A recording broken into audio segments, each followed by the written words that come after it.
Bonjour à tous, merci d'être avec nous ce matin sur France Info. Notre invitée Clémentine Autain, bonjour. Bonjour. Députée La France Insoumise de Seine-Saint-Denis. Bonjour Renaud Dely. Bonjour Jérôme Cadet. La France Insoumise va-t-elle participer au grand débat ? Bah oui, parce que Clémentine Autain, ce grand débat donc s'est lancé, ça y est, 7 heures d'échange entre Emmanuel Macron et des maires avant-hier, 200 débats programmés dans le courant du week-end. Cette fois-ci, ça y est, le grand débat est donc parti, le mouvement des Gilets jaunes, donc c'est fini ?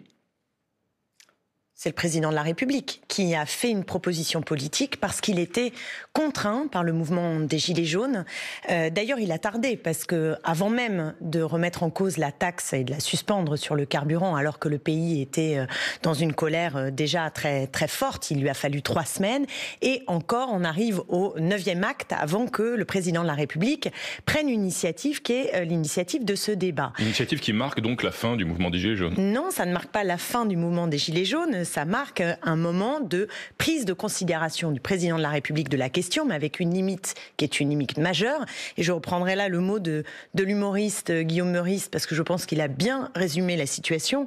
Il dit: il est temps de discuter tous ensemble de la manière dont nous allons faire comme j'ai prévu.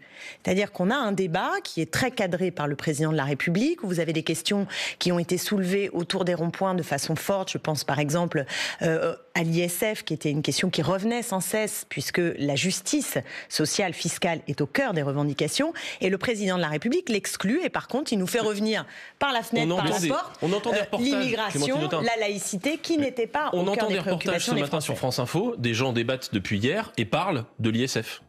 Et disent: il faut par exemple le rétablir pour certains d'entre eux. Oui, mais vous avez entendu le président de la République qui dit: vous pouvez discuter de tout en gros, mais le cap reste inchangé. Donc et c'est bien là le problème. On peut discuter de tout. Il dit: ah bah ça, on peut discuter de tout. On peut discuter du ISF, mais comment on peut discuter de tous les sujets. D'ailleurs, la question lui a été posée aussi. Oui, Renaud Dely, mais comment on tranche à la fin ? C'est le président de la République qui tranche. Il n'y a pas de processus qui permette de retourner au peuple pour dire: voilà, on a eu un débat et vous allez le trancher. Et c'est là toute la supercherie de ce débat, c'est que évidemment qu'on peut discuter, et je pense que c'est mieux de débattre que de ne pas débattre.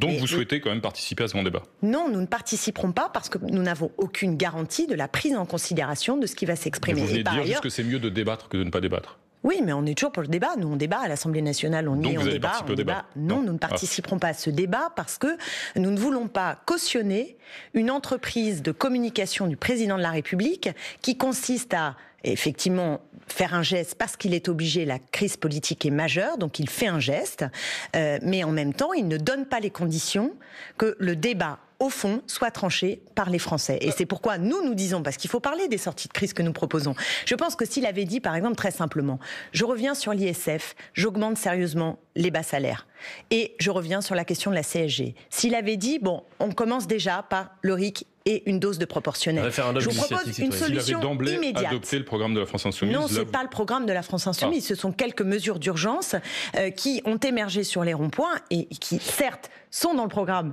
L'Avenir en commun, mais ne sont pas tout le projet de la France Insoumise. S'il avait commencé à donner quelques gages pour dire qu'il entendait cette colère forte des Français, qui est une colère qui porte sur la justice, sur la dignité populaire, je pense qu'en effet, les choses auraient pu être différentes. Alors après-demain, certaines pages Facebook du mouvement des Gilets jaunes annoncent déjà donc une 10e mobilisation samedi. Donc vous souhaitez que cette mobilisation ait lieu et qu'elle soit massive ? Oui, je souhaite que cette mobilisation ait lieu, mais je vais vous dire ce qui me tient vraiment à cœur, c'est l'élargissement du mouvement. Les Gilets jaunes ont cristallisé, je crois, le résultat de 30, voire maintenant 40 ans, de politique de dérégulation économique, de libéralisme débridé, d'austérité aussi, qui s'abattent du coup sur les services publics. Et donc, il y a une cristallisation autour du gilet jaune. Mais vous avez remarqué qu'il y a des pans entiers du peuple qui ne sont pas encore en mouvement. Et moi, ce que je souhaite, je vous le dis, vous pensez jusqu'à quand ? Donc samedi, ça va être la 10e journée de mobilisation. Oui. Il en faudra combien d'après vous ? 15, 20, 30 ? Je ne peux pas vous dire. D'abord, c'est pas moi qui décide. Il suffit pas d'appuyer sur un bouton pour qu'on ait des mobilisations. Mais par contre, je vous le dis, ce qui importe maintenant, c'est la convergence avec d'autres secteurs qui ne sont pas encore mobiliser. Et moi, j'appelle les responsables que nous sommes tous, les responsables syndicaux, du mouvement social, plus traditionnel, mais aussi, moi, je suis élue de banlieue populaire et j'ai fait mes vœux pas plus tard qu'avant-hier soir et j'appelais aussi à cette mobilisation. Et donc aujourd'hui, il faut que converge. Sur quel mot d'ordre ? Samedi, il y a des pages Facebook du mouvement des Gilets jaunes qui appellent à un jour historique pour renverser le gouvernement. C'est ça le mot d'ordre ? Il faut renverser le gouvernement, mais il faut aussi une sortie, une issue. Il faut qu'il y ait une espérance qui permette qu'on se dise que c'est pas simplement qu'on met Macron dehors, c'est qu'on a une solution politique. Et moi, mon obsession, c'est de me dire comment cette solution politique peut être du côté du progrès humain. Donc il faut renverser le gouvernement par des mobilisations dans la rue. La mobilisation sociale est une condition pour faire grandir une espérance de transformation, de changement. Moi, je n'arrête pas d'entendre cette phrase. Il faut que ça change, il faut que ça change. Donc il faut que ça change, je le crois profondément. Et ce dont nous devons débattre, c'est quelle est la société de demain qui n'est plus celle de ce libéralisme économique débridé, aussi d'une conception des droits et libertés qui sont sans arrêt grignotés, parce que le libéralisme économique, il s'accompagne d'un recul des droits, des protections et des libertés publiques. Comment on bascule dans un changement. Et il faut une perspective, vous disiez, une alternative, un espoir. Oui. Pourquoi c'est pas vous ? Pourquoi c'est pas la France insoumise ? Quand on regarde les sondages d'intention de vote pour les élections européennes, il y en a encore eu un de l'Institut IFOP hier, on voit que la France insoumise, elle est estimée autour de 9,5%, 10%, la République en marche 23%, le Rassemblement national 21%. Alors, pourquoi ça marche pas ? Je pense que c'est difficile de vous répondre en 3 phrases, parce que ce sont des processus au long cours, mais je dirais au moins 2 éléments. D'abord, l'extrême droite avait une avance bien antérieure. Pas aussi grande.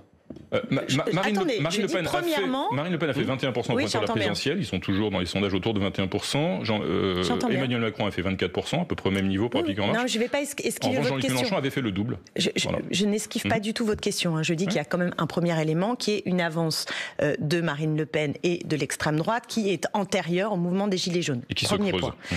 Deuxième point, je ne crois pas que la séquence de l'automne ait été très bonne pour la France insoumise. À plein d'égards, on a malheureusement eu beaucoup de polémiques, de choses qui ont empêché que notre voix... de la réaction de Jean-Luc Mélenchon lors des perquisitions. Entre autres. Mais je pense que notre voix de fond n'est pas toujours clairement identifiée parce que ces derniers temps, nous avons été face à des polémiques diverses et variées. Vous n'êtes pas entendu par les Gilets jaunes. C'est un deuxième élément. Mais il me semble que dans le mouvement des Gilets jaunes, ce qu'on pouvait redouter au démarrage, c'est-à-dire que les thématiques de l'extrême droite soient dominantes, très présentes, en réalité, c'est plutôt des thèmes qui nous sont proches, la question du partage des richesses, la question de la démocratie véritable, qui est au cœur des Gilets jaunes. Et c'est ce qui, moi, me donne un espoir important, parce que on n'est pas à la fin de l'histoire. Je veux dire, pour l'instant, on est dans ce moment-là, et le rapport de force, il faut prendre conscience de la difficulté de la tâche, mais je crois que nous avons du grain à moudre et qu'il faut souhaiter agir pour qu'une convergence plus grande des forces qui sont du côté du progrès, du côté de l'égalité, du côté de la justice, du côté de la démocratie et pas de l'autoritarisme et du repli, eh bien que ces forces-là convergent et arrivent à tracer ensemble non seulement de la colère dans la rue, mais aussi une espérance dans une solution politique possible pour l'après-Macron. Clémentine Autain, notre invitée ce matin sur France Info. On poursuit cet échange juste après l'info. Il est 9h20. David Doba. Carlos Ghosn, officiellement lâché par l'État, Bruno Le Maire demande la convocation dans les prochains jours d'un conseil d'administration de Renault. À l'ordre du jour, justement, la nomination du successeur de celui qui est toujours l'actuel PDG. L'État possède 15% du constructeur. Il a le week-end pour préparer sa défense. Alexandre Benalla attendu lundi devant la commission d'enquête du Sénat. Hier, Patrick Stroda, directeur du cabinet du chef de l'État, a accusé l'ancien collaborateur d'avoir utilisé un faux pour se procurer l'un de ses passeports. Après le témoignage de la victime présumée hier, le procès de 2 policiers accusés de viol au 36 quai des Orfèvres se poursuit aujourd'hui devant la cour d'assises de Paris. Audience consacrée aux analyses ADN. Elle a survécu à la motion de censure de justesse. Theresa May continue désormais ses tractations. La première ministre britannique doit retourner à sa difficile mission, celle de sauver le Brexit. Un nouveau plan doit être présenté dans quelques jours maintenant. Et puis c'est une des conséquences de l'explosion au gaz qui a coûté la vie à 4 personnes samedi dernier, rue de Trévise, à Paris. 9 bâtiments voisins sont temporairement inhabitables. Parmi eux, 3 hôtels, une centaine d'habitants concernés. France Info. La députée Clémentine Autain, députée France Insoumise de Seine-Saint-Denis, notre invitée ce matin sur France Info. Renaud Dely. Parmi les revendications du mouvement des Gilets jaunes que vous évoquiez à l'instant, Clémentine Autain, il y a notamment le fameux RIC, le référendum initiative citoyenne, qu'on retrouve aussi dans le programme de la France Insoumise. Précisément, l'un de vos collègues du groupe La France Insoumise, François Ruffin, le député de la Somme, il a défendu ce RIC lors d'une conférence de presse et il en a parlé en ces termes. Oh, il n'a pas fleuri par hasard. Il a fleuri parce que des hommes de conviction, nommons-les, Étienne Chouard et ses amis ont semé, ont arrosé depuis des années, depuis le traité constitutionnel européen depuis 2005, depuis la trahison de Lisbonne. Étienne Chouard, il faut rappeler que c'est un enseignant qui a notamment défendu le polémiste antisémite Alain Soral et volontiers relayé des thèses conspirationnistes. Cette intervention de François Ruffin, elle vous a inspiré un tweet, Clémentine Autain. Vous avez dénoncé des dérives rouge-brun. Vous avez dit, sans doute, suis-je trop sensible aux dérives rouge-brun. Est-ce que vous pensez que la France Insoumise est menacée par une telle dérive ? J'étais en désaccord avec François Ruffin sur le fait de citer et de valoriser Étienne Chouard pour les raisons suivantes. C'est que il faut faire très attention dans un moment qui est singulier. Vous imaginez quand même que c'est pas commun pour nous de se retrouver dans des ronds-points dans un mouvement qui est aussi soutenu par l'extrême droite. Moi, je suis pour qu'on soutienne les Gilets jaunes. Je pense qu'on y a toute notre place.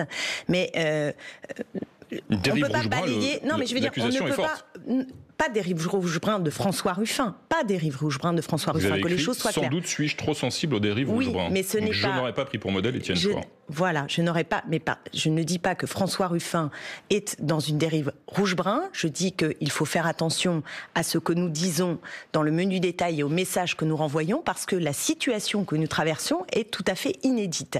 Elle traduit un essoufflement du mouvement ouvrier, une panne. Je veux dire, c'est historique ce qui se passe. Vous vous rendez compte, même au début du 21e siècle, les premières grèves, je pense à 95, je pense à 2003, c'était des mouvements dans lesquels les syndicats, les courants communistes, socialistes, historiques de cette tradition du mouvement ouvrier, quelque part, avaient la main. Vous voyez ce que je veux dire ? Avaient la main. Là, aujourd'hui, ce qui émerge, c'est du neuf.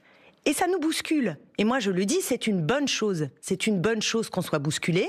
Mais dans le même temps qu'il faut accompagner les Gilets jaunes, en être, comprendre cette colère, mais il faut faire attention aux références. Se laisser évidemment bousculer par ce qui se passe. Mais ma conviction, c'est que il y a un péril qui est international. Vous savez qu'il y a eu Trump, Bolsonaro. Vous connaissez la situation en Europe.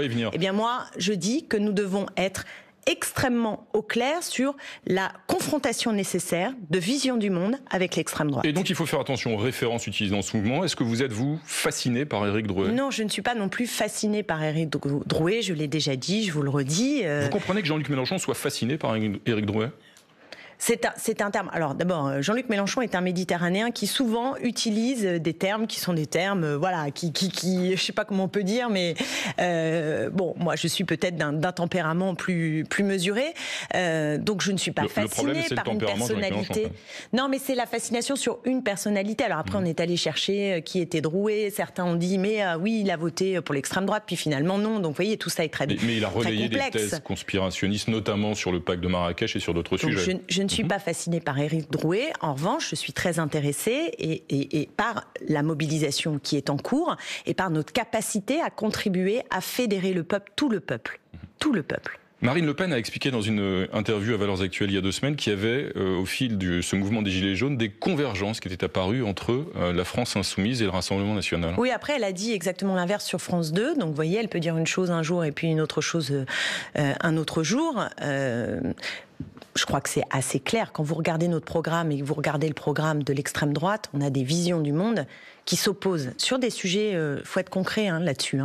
Le partage des richesses n'a jamais été l'affaire de l'extrême droite. Ça ne veut pas dire qu'ils ne peuvent pas avoir un discours social, mais le partage des richesses réellement n'est pas leur sujet. La question écologique, qui chez nous est structurante. Nous pensons que pour basculer dans le monde nécessaire, suivant, il faut appliquer une transition énergétique pour répondre aussi aux défis climatiques. Vous me donnerez quitus que l'extrême droite se moque littéralement de l'enjeu environnemental. Sur la question nationale, sur la question de la nation, je vais vous citer juste ce qu'elle dit exactement. Liberté et droit et démocratie, vous comprenez que nous sommes à milieu de les propositions politiques de l'extrême droite qui aime beaucoup la Ve République. Marine Le Pen, dans cet entretien, elle regrette que Jean-Luc Mélenchon ait été tenté, mais qu'il n'ait pas osé, je la cite, rompre au sein de son mouvement, au sein de la France Insoumise, avec les gauchistes et les communautaristes. En fait, elle vous vise, vous, c'est-à-dire vous êtes celle et ceux qui empêchent Jean-Luc Mélenchon de dériver. Je vais vous dire, moi, j'ai pas de problème à être visée par Marine Le Pen, et si elle me considère comme une adversaire, fort bien. La réciproque est tout à fait vraie, et moi, je suis prête à cette confrontation avec l'extrême droite, et elle est nécessaire.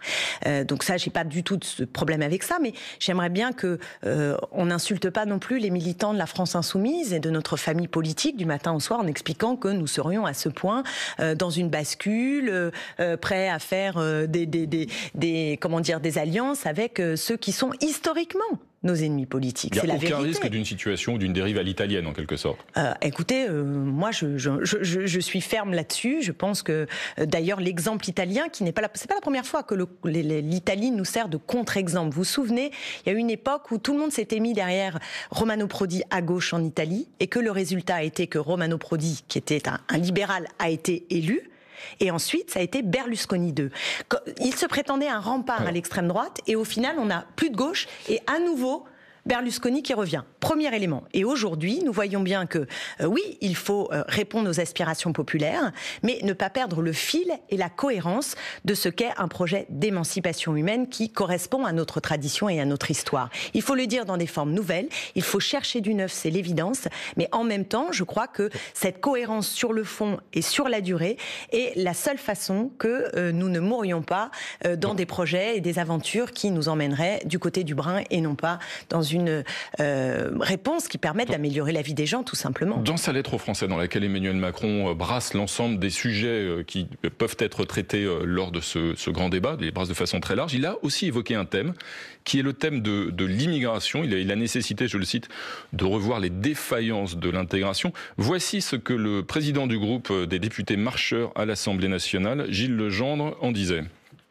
Voilà des années que la question de l'immigration empoisonne le débat public français parce qu'on refuse de le traiter autrement que de manière simpliste et démagogique.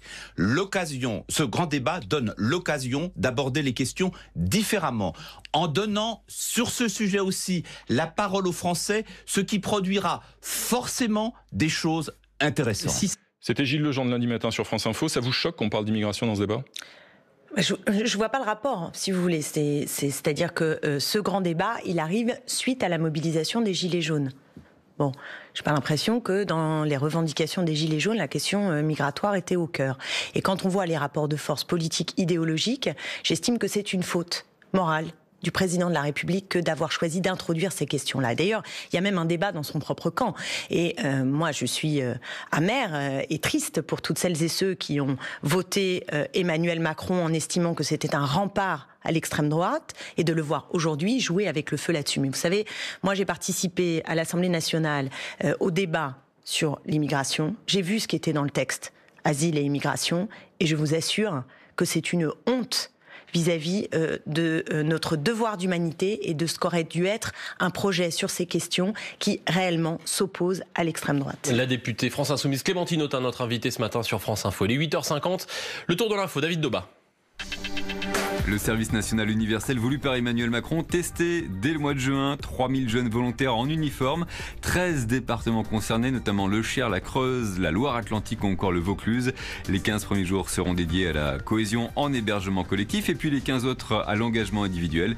Les journées commenceront par un salut au drapeau et une Marseillaise. Emmanuel Macron qui sera par ailleurs cet après-midi à Toulouse, il présentera ses vœux aux armées contrairement aux années précédentes. Ce sera la seule cérémonie du genre pour le chef de l'État. Les passeports d'Alexandre Benalla au cœur des auditions de la commission d'enquête du Sénat hier. Patrick Stroda, directeur de cabinet du chef de l'État, a accusé l'ancien collaborateur d'avoir utilisé un faux pour se les procurer. Une version confirmée par Christophe Castaner. La crise se poursuit à Marseille. L'OM battu hier à Saint-Etienne 2-1 dans le cadre d'un match en retard de la 17e journée de Ligue 1. Les autres rencontres, Monaco-Nice 1-1, 1-0 pour Nîmes-Nantes. Enfin, Toulouse et Lyon se sont quittés sur le score de 2-2. Et puis fin du premier tour pour le mondial de hand. Ce soir, les Bleus, assurés de terminer en tête de leur groupe et donc déjà qualifiés, affrontent la Russie. Le coup d'envoi, c'est à 20h30 depuis Berlin. France France Info. Clémentine Autain, députée de la France Insoumise de Seine-Saint-Denis, notre invité ce matin, Renaud Dely. Dans une lettre interne à la France Insoumise, il y a un certain nombre de cadres qui ont reproché à Jean-Luc Mélenchon son mode de gouvernance et sa dérive autoritaire à la tête de la France Insoumise. Jean-Luc Mélenchon a répondu hier soir sur le plateau du 20h de France 2. J'ai une façon de diriger qui est que je ne permets pas que les uns ou les autres s'emparent du label et en fassent ce qu'ils veulent. Moi, je trouve pas normal quand on est dans un rapport. Il n'y a pas un parti ou un mouvement qui fait ça. Quelqu'un qui vous critique, peut-il vous représenter en même temps? Il critique la liste dans laquelle il est. On ne peut pas critiquer Jean-Luc Mélenchon au sein de la France Insoumise. L'enjeu, à mon avis, c'est que nous ayons à la France Insoumise une nouvelle étape qui nous permette précisément de réguler les conflits qui naissent nécessairement dans tout mouvement, dans toute organisation collective, et qui permettent aussi de faire respirer le pluralisme politique qui est nécessaire quand on est une force à vocation majoritaire et qui cherche à grandir et à agréger. Donc de bâtir une nouvelle démocratie interne. Il y a un an, je l'avais dit dans une interview à Politis, qui d'ailleurs n'avait pas été toujours bien appréciée en haut lieu dans la France Insoumise, mais je l'avais dit, j'avais posé cet enjeu-là. Je pense que nous avons besoin de trouver de façon nouvelle, parce que le mouvement au départ est gazeux, il démarre sur la dynamique de la présidentielle, et on voit bien en marchant que, certes, on ne veut pas faire les partis tels qu'ils ont existé au XXe siècle, c'est-à-dire retrouver les mêmes formules pyramidales, etc. Mais en même temps, il faut qu'on avance vers des possibilités d'organisation qui permettent de garantir davantage le pluralisme et de donner de la respiration démocratique et des lieux où les questions se posent. Moi, je suis navrée de voir que Jean-Luc Mélenchon se retrouve dans une interview à France 2, confronté à un tweet, à des querelles qui sont des querelles qui ont sans doute une légitimité, mais qui sont internes. De parole publique à lui. Oui, j'entends bien, mais donc vous voyez bien qu'il y a un problème. Donc le il problème, faut qu'on le traite. Aujourd'hui, à la France Insoumise, on ne peut pas être insoumis à Jean-Luc Mélenchon. Je pense qu'il faut qu'on traite la question du pluralisme plus grand dans la France Insoumise. Moi, je pense que François Coq, et vous connaissez peut-être mes désaccords avec François Coq, hein, c'est pas celui qui est le plus proche de mes positions dans la France Insoumise. Il a sa place dans la France Insoumise. Donc, comment on fait pour avancer ensemble, sortir de ces débats qui sont maintenant sur la place publique et être capable de le faire vivre en interne, là où ce débat doit avoir lieu. Pour revenir au mouvement des Gilets jaunes, Clémentine Autain, le directeur général de la police nationale, Éric Morvan, a rappelé hier dans une note adressée aux forces de l'ordre les consignes pour un usage mesuré du flashball et des LBD, ce qu'on appelle les LBD, les lanceurs de balles de défense. Éric Morvan dit ceci: le tireur ne doit viser exclusivement que le torse ainsi que les membres supérieurs ou inférieurs. Est-ce que vous avez confiance dans ce rappel aux forces de l'ordre? Je suis en tout cas très très attentive à la façon dont les forces de l'ordre opèrent vis-à-vis des gilets jaunes et des manifestants. Ils reçoivent des ordres, hein. Et déjà, je veux dire que moi, ce qui m'interpelle, c'est l'utilisation à tout va de flashball et de ces fameuses grenades que nous sommes les grenades explosives spécifiques, dont nous sommes les seuls, la France, à l'utiliser à l'échelle européenne, ce qui est assez incroyable. Donc, je ne veux pas mettre en cause l'ensemble des policiers. La majeure partie fait évidemment son travail très correctement.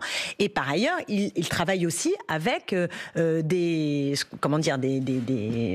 outils qui sont mis à leur disposition par le pouvoir en place. Donc le problème, ce ne sont pas les policiers, mais leur équipement. Leur équipement et parfois aussi les messages qui sont envoyés. Hein. Je veux dire, on nous parle beaucoup d'appels à la violence, de la haine verbale. Quand on entend Luc Ferry expliquer que ce serait bien qu'ils utilisent leurs pistolets et leurs armes. Mais c'est pas lui qui donne les consignes et les ordres aux policiers, aux gendarmes. Il y a un climat d'escalade et non de désescalade. Et je vous le dis franchement, 92 blessés du côté des manifestants, 5000 gardes à vue. C'est absolument considérable. Je pense qu'on n'a pas vu ça depuis 1968. Donc moi, j'appelle à la désescalade. Y compris les manifestants, c'est aussi parce que les forces de l'ordre sont agressées, sont attaquées. C'est pour ça que je vous parle d'escalade. Moi, je veux dire qu'on soit en colère, très bien, de toutes parts d'ailleurs, pas de problème, mais que cela se traduise par de la violence physique, d'où qu'elle vienne, je suis opposée pour des raisons politiques profondes, démocratiques, et donc voilà.